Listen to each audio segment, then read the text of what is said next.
नमस्कार। आज हम भारत के कक्षा 10वीं का पहला अध्याय भारत का स्वर्णिम भारत प्रारंभ से 1206 ईस्वी तक।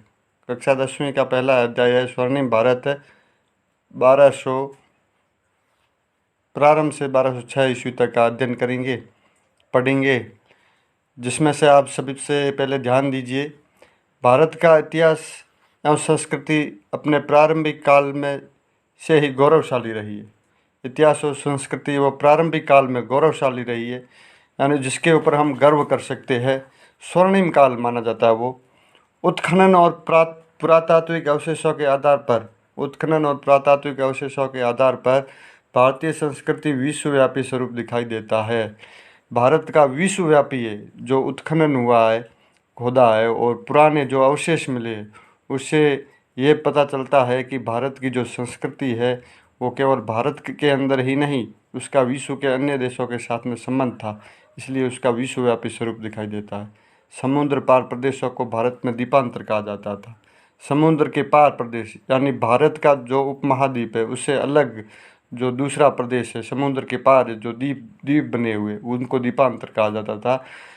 शक्तिशाली जलयानों में यात्रा करके भारतीय Brahmadesh, Shyam, Indonesia, Malaysia, Austria, Borneo, Philippines, Japan, Korea तक पहुँचे और वहाँ अपना सांस्कृतिक प्रभाव स्थापित किया।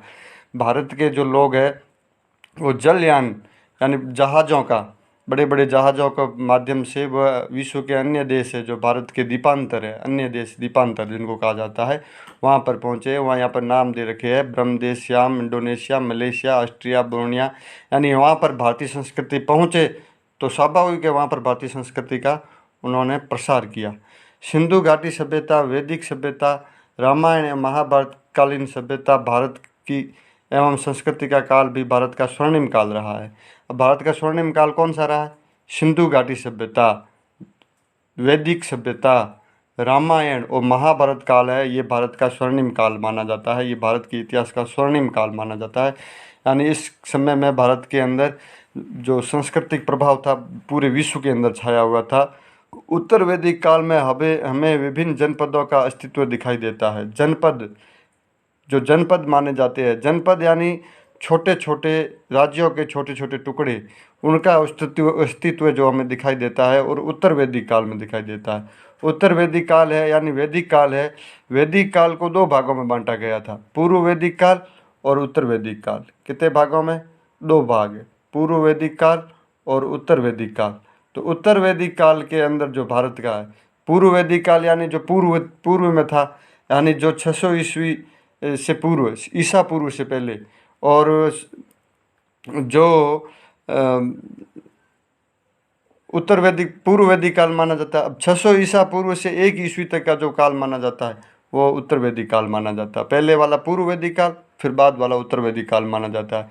इस काल तक पूर्वी उत्तर प्रदेश तथा पश्चिमी बिहार में लौह व्यापक रूप से उपयोग किया जाने लगा। लोहे का पहले ज्ञान भारतीय संस्कृति में नहीं था।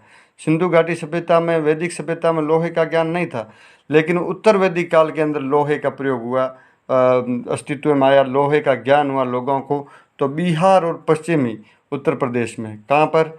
पश्चिमी उत्तर प्रदेश में और बिहार के अंदर लोह का प्रयोग किया जाने लगा।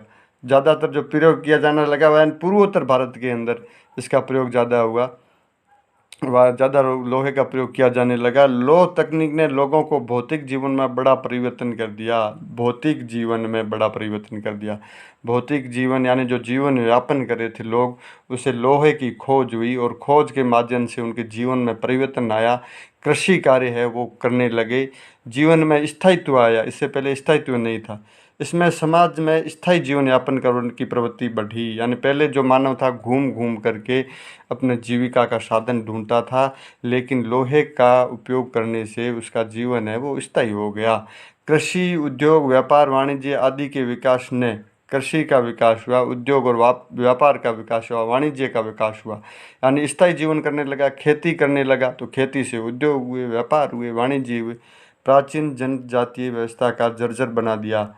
जो प्राचीन जनजाति व्यवस्था थी उसको जर्जर बना, विकास ने प्राचीन जनजाति को जर्जर बना दिया तथा छोटे छोटे जनों का स्थान बड़े जनपदों ने ग्रहण कर लिया। पहले हमने ऊपर पढ़ा है कि जनपदों का, यहाँ पर जनपदों का अस्तित्व आया है।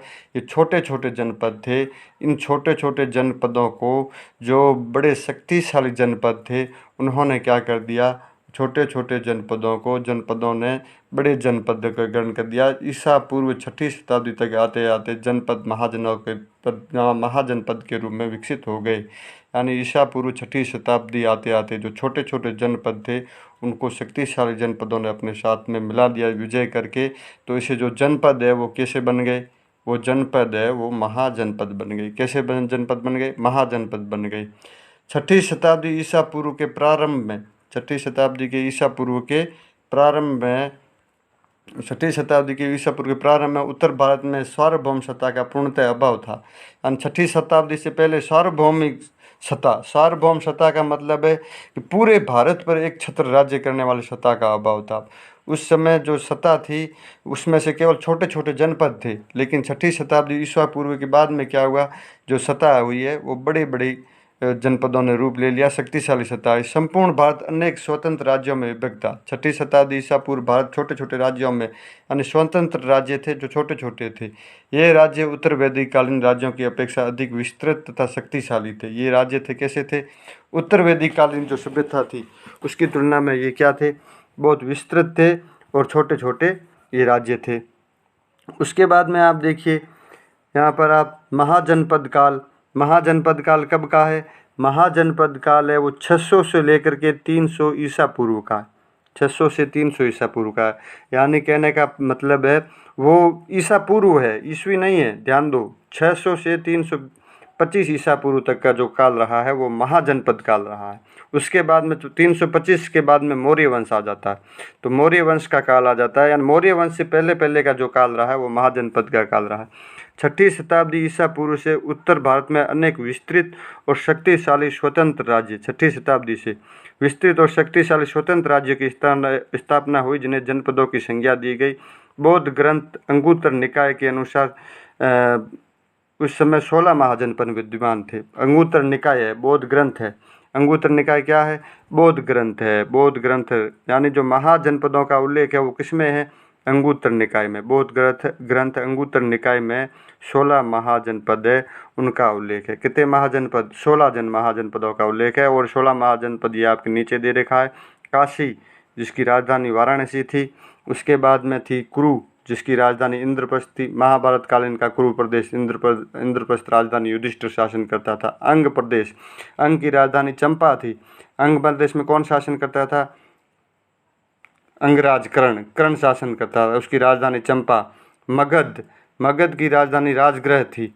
और वज्जी की राजधानी विदेह थी। मल की राजधानी कुशावती थी। चेदी शक्तिमती राजधानी। वत्स, कौशाम्बी, कौशल, अयोध्या के यहाँ कुछ भाग कट गया है, थी। पांचाल की राजधानी यानी द्रौपदी थी, वो पांचाल देश की रहने वाली थी, तो पांचाल की राजधानी। मत्स्य प्रदेश जहाँ पर पांडवों ने अज्ञातवास किया था, विराटनगर, जयपुर के आसपास। शूरसेन देखो, भगवान कृष्ण शूरसेन से संबंधित महाजनपद से संबंधित थे जिसकी राजधानी मथुरा थी। अस्मक